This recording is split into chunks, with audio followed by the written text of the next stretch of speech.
तो देखो वो सीन जिसमें डूम स्ट्रॉम बेकर को अपने 2 फिंगर से रोक रहा है, और ये सीन मैंने देख लिया और ये काफी क्रेजी एंड एपिक सीन होने वाला है, जिसके बारे में आगे वीडियो में बात करेंगे। एंड इसी के साथ डूम्सडे में टोबी मैगवायर का स्पाइडरमैन सूट भी रिवील हो गया, इसके बारे में भी बात करेंगे। एंड इनके अलावा भी काफी और अपडेट एंड माल मसाला, तो इन सब पर भी एक एक करके बात करेंगे। तो अब वापस आते हैं अपने टॉपिक पर, और सबसे पहले बात करते हैं डूम्सडे के टोबी मैगवायर स्पाइडर सूट के बारे में। तो देखो ये वाली बात तो हम सबको पता है कि डूम्सडे में टोबी मैगवायर रिटर्न करने वाले हैं, बट यहाँ इंपॉर्टेंट बात ये है कि अब वो जो पुराना क्लासिक सूट ये कैरी करते थे वो अब पूरी तरह चेंज होने वाला है डूम्सडे में, क्योंकि हम सबको पता है कि टोबी मैगवायर इकलौता वो स्पाइडर कैरेक्टर था जिसने हमेशा स्पाइडर सूट को एज फिजिकल तौर पर कैरी करा, और वो क्लासिक सूट था जिसमें कभी भी BFX या एडिटिंग का इस्तेमाल नहीं हुआ। जिससे टोबी मैगवायर के ओल्डेस्ट मूवीज में जितने भी सूट या फिर जितने भी सीन्स देखने के लिए मिले थे, चाहे वो क्रेजी सीन हो या फिर एपिक सीन हो, वो सारे रियल में टोबी मैगवायर ने किए थे। बट इस बार डूम्सडे मूवी में सब कुछ चेंज होने वाला, जिससे डूम्सडे मूवी में टोबी मैगवायर को फिजिकल नहीं बल्कि CGI द्वारा क्रिएट सूट दिया जाएगा, जिसका कलर रेड एंड गोल्डन हो। और ये सूट एक्चुअली में टोबी मैगवायर की क्लासिक सूट से थोड़ा ज्यादा better, strong and physical strength में ज्यादा होगा। और ये सारी चीजें इसलिए की जा रही है कि टोबी मैगवायर एंड उसके कैरेक्टर और उसके यूनिवर्स को डूम्सडे लेवल से कनेक्ट किया जा सके। और देखो डूम्सडे मूवी में टोबी मैगवायर की CGI द्वारा सूट को ही चेंज नहीं किया जा रहा, बल्कि टोबी मैगवायर जो हमेशा से अपने सूट्स को रियल में सूट करते थे उनको भी पूरी तरह से चेंज करके CGI या फिर बॉडी डबल का क्रिएट करके चेंज किया जाएगा। मतलब डूम्सडे मूवी हम टोबी मैगवायर के जितने भी क्रेजी और अनएक्सेप्टेड सीन्स देखेंगे तो आप ये मान के चलो कि वो खुद रियल में टोबी मैगवायर ने नहीं करे, बल्कि वो CGI द्वारा या बॉडी डबल का इस्तेमाल करके क्रिएट या जनरेट किए गए हैं। तो देखो ये सारी चीजें तो हम मान लेते हैं कि टोबी मैगवायर के साथ ये हो सकता है डूम्सडे में, बट यहाँ एक सवाल निकल कर आता है कि डूम्सडे मूवी में टोबी मैगवायर को हाईटेक सूट जो मिलेगा CGI द्वारा क्रिएट कर वो एक्चुअली में टोबी मैगवायर के पास कहाँ से आया, किसने दिया, या टोबी मैगवायर ये डिजर्व करता भी है या नहीं, ये सारी चीजें बाहर निकल कर आ रही हैं। तो देखो याद करो कि विलन्स के बाद टोबी मैगवायर भी अपने मेन यूनिवर्स अर्थ 616 में आ जाता और वो बाकी 2 और स्पाइडरमैन के साथ लैब में काम करता, और वहाँ पर टॉम हॉलैंड भी स्पाइडरमैन होता है जो कि नैनोटेक सूट इस्तेमाल करता है। तो मे भी ऐसा हो सकता है कि उस टाइम पर टॉम ने टोबी मैगवायर को nanotech red and golden spider suit दिया और बोला हो कि तुम इससे पहनकर नोवे होम में फाइट करो, बट टोबी मैगवायर वहाँ पर उसे यूज नहीं करता। एंड जब बैटल खत्म हो जाती है तो हो सकता है कि टोबी मैगवायर उस वाले नैनोटेक सूट को जो टॉम ने दिया है उसे अपने यूनिवर्स में ले गया हो, क्योंकि उसे भी पता है कि नैनोटेक किस तरीके की टेक्नोलॉजी है। क्योंकि टोबी मैगवायर अपने ब्रिलियंट माइंड को डॉक ऑफ के साथ शेयर कर रहा था, और डॉक ऑफ जब ब्रिज पर एंट्री मारते हैं और पीटर से फाइट करते हैं और वहाँ पे जब वो नैनोटेक सूट को देखते हैं तो वो तुरंत पहचान लेते हैं नैनोटेक टेक्नोलॉजी। तो इस वजह से जब डॉक ऑफ ने नैनोटेक टेक्नोलॉजी पहचान ली तो 100% टोबी मैगवायर ने भी ये टेक्नोलॉजी पहचान ली हुई। हाँ वो बात अलग है कि उसने नोवे होम की नैनोटेक टेक्नोलॉजी इसलिए इस्तेमाल नहीं करी क्योंकि वो फर्स्ट टाइम था एंड उसके सामने मल्टीपस एंड स्ट्रॉन्गेस्ट विलन थे, और वो भी डिफरेंट यूनिवर्स के।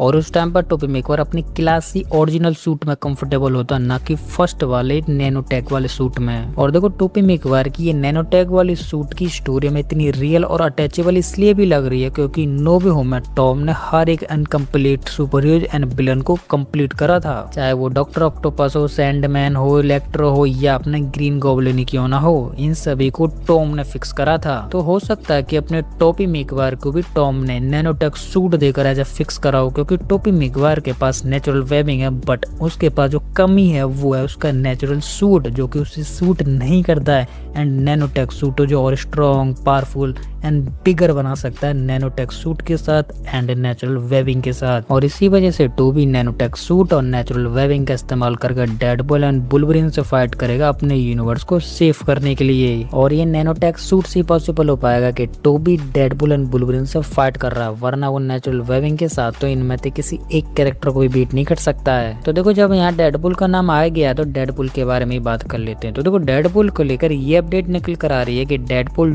डूम्सडे में होने वाला, बट वो डूम्सडे में किसी भी टीम में नहीं होने वाला, ना तो अवेंजर्स की टीम में होने वाला, ना वो एक्समैन कैरेक्टर्स की टीम में होने वाला। मतलब ये मान के चलो कि वो डूम्सडे में पूरी तरह से न्यूट्रल रहेगा। तो देखो डेडपुल ये इसलिए कर रहा है क्योंकि अवेंजर्स ने उसे अपनी टीम में लिया नहीं था और एक्समैन कैरेक्टर्स की टीम है वो जाना नहीं चाहता। तो इस वजह से डूम्सडे मूवी में इन कैरेक्टर्स के बीच में या फिर इन कैरेक्टर्स की टीम में जो भी रायता फैलेगा तो डेडपुल ये दूर से देखेगा, कुछ भी पार्टिसिपेट नहीं करने वाला है। बट डेडपुल तो है तो कमीना, वो मार काट एंड बकचोदी करने के अलावा शांत तो बैठ नहीं सकता है। तो एक्चुअली जब उसका काटने पीटने का मन करेगा या जो भी बकचोदी करने का मन करेगा वो जाएगा एंड कैरेक्टर को किल डाउन करेगा। बट उससे फाइट इस तरीके से करेगा कि मैं तुम्हारे अपोजिट टीम से हूँ एंड मैं तुम्हें मार दूंगा, ऐसा कुछ बकचोदी करने वाला है। और ये डेडपुल कैरेक्टर के साथ ठीक भी है क्योंकि डेडपुल कैरेक्टर सीरियस में नहीं बल्कि इसी तरीके की बकचोदी में ज्यादा बेटर लगता है। तो इसके बाद अब बात करते हैं माइल्स स्पाइडरमैन के बारे में कि ये कैरेक्टर हमें कितनी जल्दी और कब तक लाइव एक्शन में देखने के लिए मिलेगा। तो देखो Miles Morales as a live action Spiderman में लाने के लिए काम काफी तेजी से चल रहा है, बट इसमें भी एक एरर है और वो एरर ये है कि माइल्स एक एनिमेटेड कैरेक्टर है और अभी तक माइल्स की सारी मूवीज ही कंप्लीट नहीं हुई हैं। मतलब माइल्स की अब तक जितनी भी एनिमेटेड मूवीज कंफर्म हुई थी वो सारी मूवीज ही नहीं आई हैं। एंड जब तक माइल्स की सारी एनिमेटेड मूवीज नहीं आ जाती तो मे बी जब तक Miles as a on screen है लाइव एक्शन में आने का चांसेस बहुत कम है। एंड माइल्स की लास्ट एनिमेटेड मूवी आने वाली है 18 जून 2027 को एंड इसके बाद ही miles as a real story and real on screen में आएगा। और देखो माइल्स को लेकर अपडेट तो यहाँ तक निकल कर आ रही है कि माइल्स जैसे ही अपनी लास्ट एनिमेटेड मूवी कंप्लीट करेगा उसी ईयर ही हमें वो लाइव एक्शन में देखने के लिए मिल जाएगा। तो देखो माइल्स की लास्ट एनिमेटेड मूवी आने वाली 18 जून 2027 में एंड उसी ईयर लास्ट में मूवी आने वाली है सीक्रेट वॉर। तो अपडेट के अकॉर्डिंग यहाँ पर ये हो सकता है कि सीक्रेट वॉर में एज हमें माइल्स मोरिस लाइव एक्शन में देखने के लिए मिल सकता है क्योंकि सीक्रेट वॉर मूवी से अपडेट ये निकल कर आ रही है कि हमें सीक्रेट वॉर मूवी में मिनिमम मतलब कम से कम 3 स्पाइडरमैन दिखेंगे। तो देखो पहला स्पाइडरमैन हो गया टॉम, दूसरा हो गया टोबी एंड तीसरा एंड्रू स्पाइडरमैन। और अपडेट है एक्चुअली में मिनिमम मतलब कम से कम ये नंबर्स और भी ऊपर जा सकते हैं। तो हो सकता है कि अदर यूनिवर्स में से लाइव एक्शन में हमें माइल्स मोरिस भी दिख सकता है क्योंकि सीक्रेट वॉर मूवी एक ऐसी मूवी होने वाली है जिसकी टाइमलाइन हर यूनिवर्स को कनेक्ट करेगी। मतलब सिंपल भाषा में ये मान के चलो कि हर यूनिवर्स की टाइमलाइन सीक्रेट वॉर से कनेक्ट हो जाएगी। और हम सबको पता है कि मल्टीवर्स की टाइमलाइन कितनी बड़ी है, कितनी ब्रांचेस में फैली हुई है। तो इस अपडेट के अकॉर्डिंग हमें माइल्स मोरिस सीक्रेट वॉर में देखने के लिए मिल सकता है। तो अब बात करते हैं सीन के बारे में जिसके बारे में मैंने आपको वीडियो के स्टार्टिंग में बताया था और वो सीन है कि डूम स्टॉर्मबेकर को अपनी 2 फिंगर से रोक लेता। और ये सीन मैंने देखा और सच बता रहा हूँ ये सीन एक एपिक 2 एक रियल सिनेमा था। और इस वाले सीन को देखकर मुझे पता चला कि एक सीन थे किसी कैरेक्टर का ऑरा सेट करना हो तो वो एक्चुअली में इसी तरीके का सीन होगा। तो देखो सीन कुछ इस तरीके का था, मतलब साइड एंगल सीन था कि डूम के पीछे से थॉर आ रहा है स्टॉर्मबेकर लेके एंड वो डूम पर अटैक कर रहा है एंड डूम टर्न होता है और एक्चुअली में थॉर के स्टॉर्मबेकर को अपनी 2 फिंगर्स रोक लेता है जिसमें थॉर अपनी पावर लगा रहा बट स्टॉर्मबेकर डूम की 2 फिंगर्स पे रखा हुआ है एंड उसमें से इलेक्ट्रिक वेव्स निकल रही हैं और जिसका रिफ्लेक्शन हमें डूम के फेस मास्क पर दिखाई दे रहा है। और सच बता रहा हूँ कि ये एक छोटा सा सीन देखने के बाद जो कि कुछ सेकंड्स का था मुझे पता चला कि डूम्सडे मूवी पर किस तरीके से